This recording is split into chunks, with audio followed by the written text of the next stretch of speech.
Hello everyone, जय श्री कृष्णा, राधे राधे। तो कैसे हैं आप सभी। स्वागत है आपका मेरे इस यूट्यूब चैनल पर। तो आज डेट है 6 जुलाई 2026 और 1 जुलाई से मैंने अपनी स्टडी जर्नी स्टार्ट करी थी। तो आज उसका भी डे 6 है।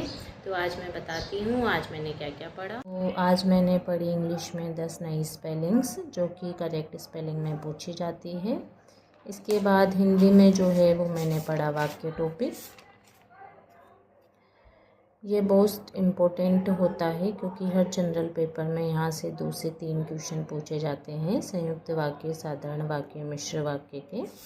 इसके बाद मैथ्स में जो टॉपिक स्टार्ट किया मैंने वो है ग्रुप थ्योरी और ये मोस्ट इम्पोर्टेंट चैप्टर है, ग्रेजुएशन का टॉपिक है और यहाँ से देखा जाता है कि अच्छे नंबर में क्वेश्चन पूछे जाते हैं। किसी एग्ज़ाम में तो 8 से 10 क्वेश्चन भी इस टॉपिक में से पूछे गए हैं। तो मैं बताती हूँ इसमें क्या इम्पोर्टेंट है जो मैंने आज पढ़ा। तो ग्रुप क्या होता है, नॉन एम्प्टी सेट होता है जिस पे एक बाइनरी ऑपरेशन ऑपरेट किया जाए, बाइनरी ऑपरेशन लगे और वो 4 कंडीशन को सेटिस्फाई करे। वो 4 कंडीशन है क्लोजर, एसोसिएटिविटी, आइडेंटिटी और इन्वर्स। तो क्लोजर होता है कि कोई 2 एलिमेंट लो, उस पर ऑपरेशन लगाओ, वापस वो उसी में से मिलना चाहिए, सेट में से। एसोसिएटिव लगाओ कि पहले 2 एलिमेंट पे फिर बाद में तीसरे पे, A star B star C is equal to A star B star C. Identity होता है कि किस एलिमेंट को ऑपरेट करें कि वापस वही एलिमेंट मिल जाए और ये हमेशा यूनिक होता है, ये थ्योरम भी है जो पूछी जाती है। इन्वर्स एलिमेंट होता है कि किस एलिमेंट ऑपरेट करें कि वापस आपको आइडेंटिटी एलिमेंट मिल जाए और ये इन्वर्स एलिमेंट भी यूनिक होता है। उसके बाद है 4 चीज़ सेम है, ग्रुप, मोनोइड ग्रुप, अब ग्रुप और अबेलियन। तो ग्रुप तो अभी मैंने पढ़ा, लेकिन कभी ज़रूरी नहीं इन चारों में से चारों कंडीशन सेटिस्फाई हो। अगर क्लोजर और एसोसिएटिविटी की कंडीशन सेटिस्फाई होती है तो वो सेमी ग्रुप कहलाता है। अगर इसके साथ में आइडेंटिटी भी ऐड हो जाए तो वो मोनोइड कहलाता है, इन्वर्स भी ऐड हो जाए तो ग्रुप कहलाता है। और अगर क्लोजर, एसोसिएटिविटी, आइडेंटिटी, इन्वर्स और अब कम्यूटेटिव पे अबेलियन गलत लिखा हुआ है, इसके साथ में कम्यूटेटिव ग्रुप भी, कम्यूटेटिव ये भी ऐड हो जाए तो वो अबेलियन ग्रुप कहलाता है। उसके बाद में है नंबर ऑफ बाइनरी ऑपरेशन। इसका फॉर्मूला होता है total number of binary operation is equal to n पे पावर n स्क्वायर। तो उसके बाद है नंबर ऑफ बाइनरी ऑपरेशन। तो total number of binary operation का फॉर्मूला होता है n पे power n square. Number of commutative binary operation का फॉर्मूला होता है n पे पावर n प्लस 1/2। और नॉन कम्यूटेटिव निकालना है तो टोटल में से कम्यूटेटिव को माइनस कर देंगे। उसके बाद फाइनाइट, इनफाइनाइट ग्रुप क्या होता है, अगर फाइनाइट एलिमेंट है तो फाइनाइट और इनफाइनाइट नंबर ऑफ एलिमेंट है तो इनफाइनाइट। ग्रुप का ऑर्डर क्या होता है कि उसमें जितने एलिमेंट होते हैं उसे ग्रुप का ऑर्डर कहते हैं। इसे ऑर्डर ऑफ चीज़ से डिनोट करते हैं। रिवर्सल लो, यहाँ से क्वेश्चन पूछा गया है। ए इन्वर्स का वापस से इन्वर्स लेंगे तो ए वापस मिल जाएगा और ए बी का होल इन्वर्स जब खोलेंगे तो बी इन्वर्स ए इन्वर्स होगा। अब एलिमेंट, वो ग्रुप का ऑर्डर था, ये एलिमेंट का ऑर्डर है। एलिमेंट का ऑर्डर क्या होता है कि G star be a group and a belongs to G और ई उसका आइडेंटिटी एलिमेंट है। तो the order of the element a is the least positive integer, मतलब ऐसा छोटे से छोटा पूर्णांक जिसे उसकी पावर पे लगाएं और आइडेंटिटी एलिमेंट मिल जाए, मतलब ए पे power n is equal to e मिल जाए तो इस n को ही कहेंगे ए का ऑर्डर। इसे ऑर्डर ऑफ ए से डिनोट करते हैं। तो उसके बाद है इम्पोर्टेंट पॉइंट्स।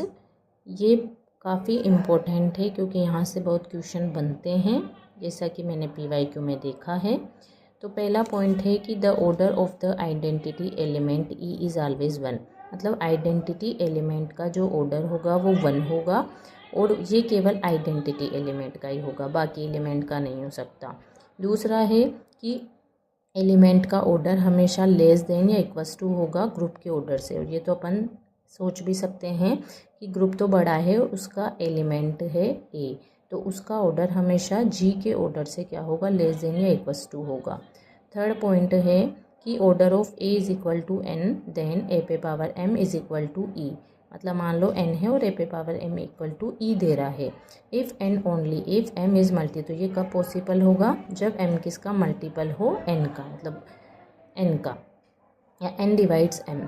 उसके बाद फोर्थ है कि ए पे पावर के अगर किसी भी एलिमेंट के ऊपर पावर लगा दें तो उसका ऑर्डर निकालें तो वो ऑर्डर ऑफ ए मतलब उस एलिमेंट के ऑर्डर से लेस देन या इक्वल्स टू होगा।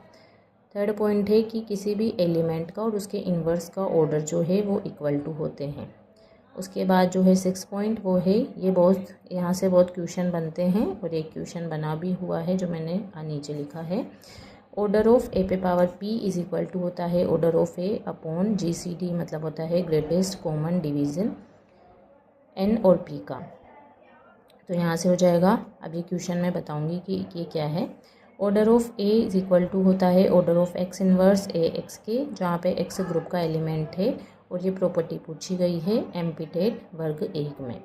उसके बाद order of a b is equal to कैसे होगा, ऑर्डर ऑफ बी ए के इक्वल होगा। If G is a finite group then the order of any element of G divides the total order of G. मतलब if जी अगर finite group है तो उसके किसी भी एलिमेंट का जो ऑर्डर होगा वो ग्रुप के ऑर्डर को डिवाइड्स करेगा। उसके बाद है ये क्वेश्चन है कि G is a group and a belongs to G, order of a दे रखा है 30, then the find the order of a की पावर 18।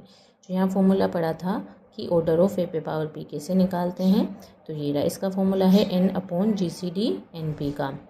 तो n है मतलब ग्रुप का ऑर्डर कितना है 30 और GCD निकालना है 18, मतलब एलिमेंट का ऑर्डर है 30 और ग्रुप का नहीं है, और GCD 18 और 30 का GCD निकालेंगे मतलब SCF निकालना है आपको, तो ये आ जाएगा 6 और इसका डिवाइड करेंगे तो आ जाएगा 5, तो इसका आंसर हो जाएगा 5। तो आज मैं केवल इतना ही पढ़ पाई, तो मिलते हैं कल। जय श्री कृष्णा, राधे राधे।